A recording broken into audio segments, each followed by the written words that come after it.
দেখো তোমরা জিমির অবস্থা। কালকে সন্ধ্যাবেলায় একটু বাজার গেছিলাম, ওকে নিয়ে যাইনি, আসতে দেরি হয়েছে, তাই আমাকে কেমন শাস্তি দেখো আমার।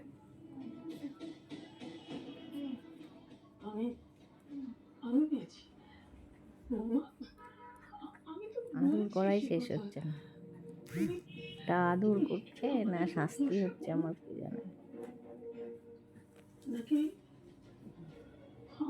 যেখানে যাবো ওকে নিয়ে যেতে হবে। আমি সকালে যখন স্কুল যাই, ঠাকুমা আর বাবা বলবে কাঁদবে, তখন ও যাবে।